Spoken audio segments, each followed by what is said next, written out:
All right, hello everyone, and happy Wednesday. Let's go ahead and get started here. So let's get to them. Always as a reminder, there is the Q&A portion of the Hangout turned on. You'll be able to ask questions live on the right-hand side.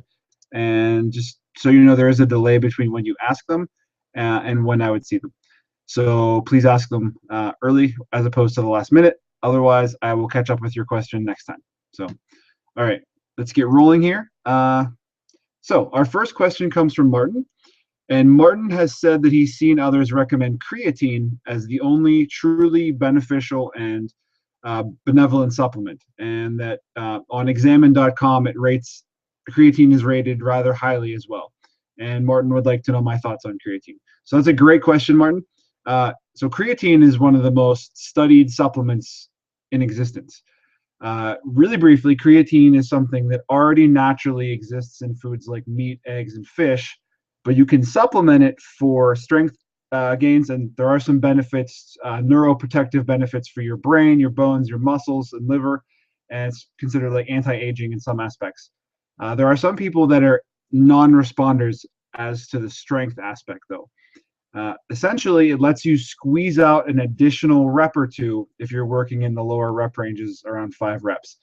Uh, there is some evidence, it's not fully like 100% conclusive, that it can help you lose fat and be leaner, muscle gain, things like that. I'm basically, that's likely a side effect of the extra work you can do in the gym. There are some side effects, though. Part of its mechanism of action is that in taking creatine and saturating your cells with creatine more than what you get from food, there's going to be water weight gain. And that's pretty much, that the creatine is having an effect because you take on additional water. And that's one way to look at it, is the water weight gain is the additional power for your cells that they can draw upon. That's an oversimplification greatly, but that's just a really simplification of the entire thing. Some people feel bloated, and there are some unconfirmed, like no studies really showing this, worries about hair loss. As you can see, for me, that's not really a concern. However, well, I am concerned about my beard, but other than that, not really a problem. I've used creatine before. It's not like something you use. It's really just a food additive, because it is in food. You could get a lot of creatine by eating a lot of red meat. But I've taken creatine regularly for the past 8 years. I'm not currently taking it now for no particular reason. But it is literally the most researched sports supplement there is out there. And the evidence does show that it's mostly beneficial and not really harmless at all in any way. If you wanted to see some of this, Martin mentioned examine.com, and examine.com is a great resource that will let you find information on any supplement that is out there and that's been studied. You can pretty much go in there and see, and they have something where they take all the studies that have been done and they look at something called the human effect matrix. And it's basically like a letter grade for, this is the supplement, and then these are the letter grades for the effects that they have on a person based on the research. And it really breaks it down to be easy and simple to understand. If I'm looking into a supplement and someone's asking me, that's honestly the first place I'm going to look. Their information isn't just someone collecting information from studies. They have a board of advisors that include, doctors and educators and things like that are authorities when it comes to the actual effects on the human body for any supplement. So that's the first place that I'd look for anything supplement related. However, with that said, if you're already lifting weights and you have your nutrition in order, it's something you should maybe think about. I don't really recommend it from the start with you start working with me or you start asking me questions. I'm not going to say, oh yeah, the first thing you should do is, have creatine in your supplement list. Really there's no real need to start supplements right away. As far as the hierarchy of importance for weight loss, it's on the very bottom, the top being calories, and then macronutrients, micronutrients, and then supplements last. Basically, that's as far as what matters the most, because they're supposed to be supplementary. So again, if you already are lifting weights, you have your nutrition in order, supplementing creatine at that stage could be helpful for your weightlifting and for your fitness. So among some other supplements, I'll briefly mention what we might want to consider would be something like a cheap multivitamin, fish oil if you don't regularly eat fatty fish. A vitamin D supplement if you don't get lots of sunlight. I live in Pittsburgh and there's barely any sunlight, so much so that anytime I see sunlight, I just want to run outside and soak it in. So I supplement vitamin D regularly. And if you don't eat much dairy, you might want to look at a calcium supplement. It's important to note that if you are taking vitamin D, you need calcium in your diet to be actually to absorb it. So many times you'll see vitamin D supplements that are packaged with calcium for that very reason. Be careful with that though if you're buying them together, because then you can't really control the amounts. And I've mentioned this many times before, and I'll keep mentioning again, the one thing that's a constant is melatonin. It helps me get to sleep, it helps me stay asleep, and it's not habit forming, it's something your body naturally produces. So it's just kind of pushing that process along. So I know that when I take some melatonin before bed, I read a little bit of an actual physical book, and I basically fall right to sleep. And even though I drink a lot of water, I no longer have to get up to pee in the middle of the night. I wake up, 7.5, 8 hours later, and I'm good to go. I wake up jumping out of bed, eager to start my day. And I believe the melatonin has helped greatly in that. So that's something to consider. So I am obligated to say, and I agree with the statement, that you should discuss any supplements with your doctor first in case there are any interactions with any medicine you're taking or anything else that's going on with your health. Because if you have a pre-existing condition or a condition you don't know about, those supplements could be exacerbating something, or causing an issue, or there just could be, it basically could be causing interference on your doctor getting a clearer picture of what's going on from your blood work. Something to keep in mind, because in various amounts, supplements can't show up in your blood work. Something to keep in mind. I know with my healthcare, we have a portal where you can kind of log in and you can get all your test results right there. And there's like a patient profile where all the supplements you take are listed. Normally, in my healthcare system, they add those in, and I'm free to go in there and edit. So anytime I change what I'm currently doing, I go in there and let them know. And then whenever my doctor wants to look at what's going on, she can see exactly what supplements I'm taking or not, or what's changed. So again, if you're going to change supplements or start taking supplements, please keep your doctor in the loop. I know from recent experience that it's not always easy to get a doctor's appointment and get a quick turnaround time. So I know that I'm able to email my doctor and let her know and kind of update my file without having to actually schedule an appointment and get in there, and that's important. So you might want to see if your primary care physician, if you have one, offers something similar to that. So if you have any other questions about supplements, please let me know. Like I said, you can check it out on examine.com.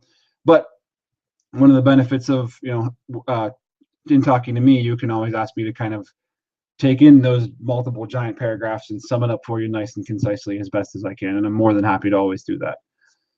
All right, so the next question isn't a question per se, but it's something that's come up as a discussion in one of the community posts, and I wanted to mention it here.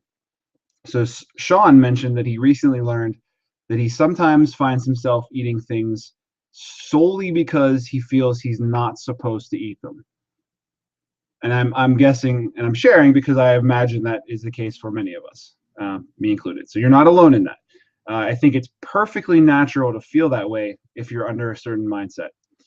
In fact, that's one of the symptoms that I'd look for if I'm trying to gauge if your mindset is an all or nothing mentality, and or if you're looking at abstaining from certain foods and how that can kind of change your approach to things.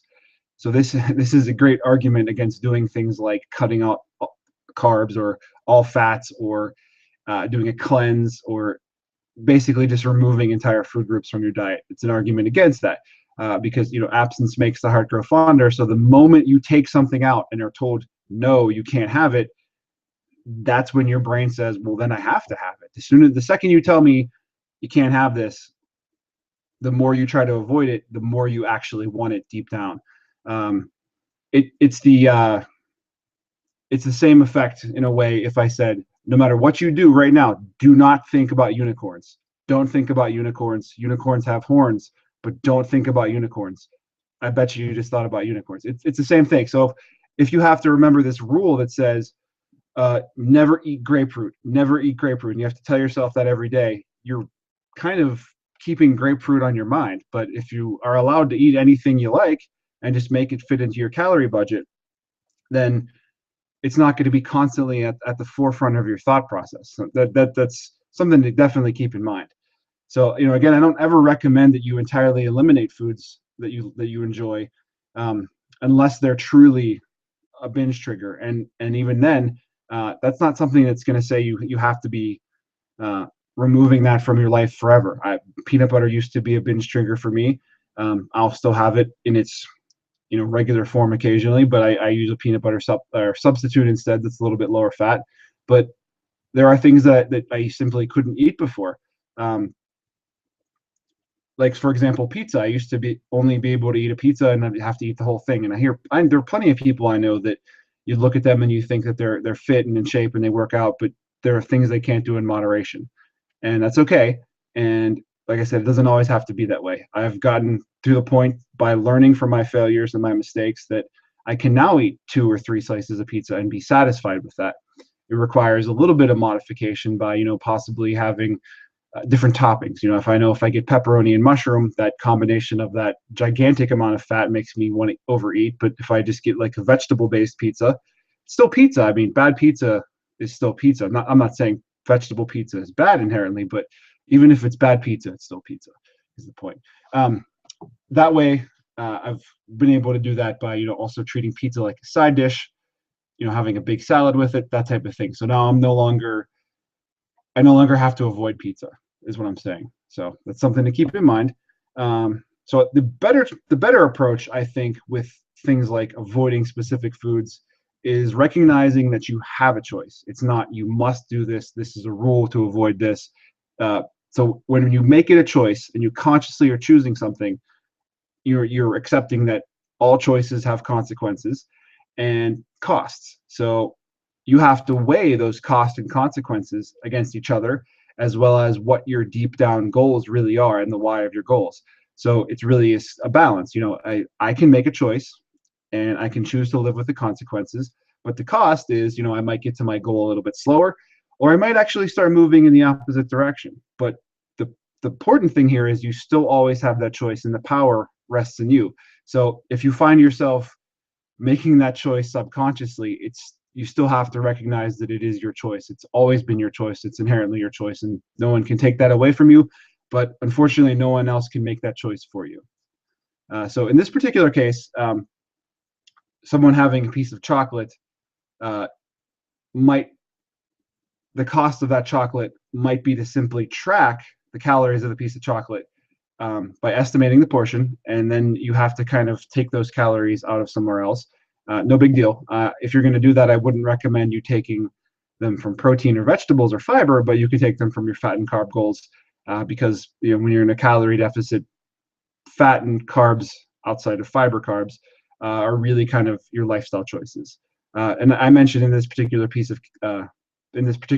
being a piece of chocolate because that was the context that Sean had set up with his comment about feeling like he had to eat it simply because he wasn't allowed, and that being chocolate in this case.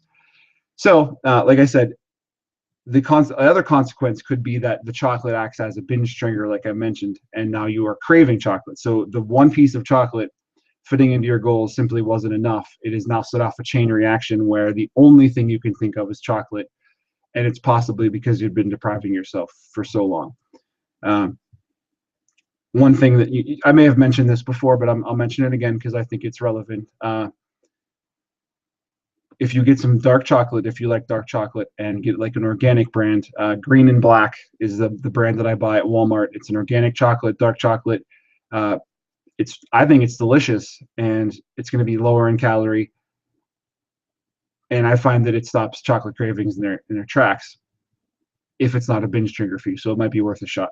So again, you have a choice here, and part of that is going to be kind of digging deep down into your thought process and asking yourself, is this actually worth it when I consciously think of the cost compared to what I'm trying to achieve? Sometimes the answer is going to be yes, it is worth it. Sometimes the answer is going to be no, it's not worth it. And that's okay, but you always have that choice. This is a journey, and it's not about always being in a calorie deficit. If there are some times when you just need to eat around maintenance, that's an acceptable balance. It's not always going to be the two extremes of in a calorie deficit or overeating. So if you are doing that every day, you're either in a calorie deficit or overeating drastically. It's possible you could be wiping your progress out. So finding that balance on days when you are struggling or learning, or those are like learning days, as long as you are kind of moving that calorie deficit average down over the week rather than up into a surplus, you'll be fine. And it's it's okay to do that, and it's always your choice. Whew. All right. I think that pretty much covers everything I wanted to go over. And I see we have my cat over there. He's sleeping or something. All right. I don't see any questions being asked in the right-hand side right now. So I'm going to go ahead and say I'll talk to everyone soon and have a great night.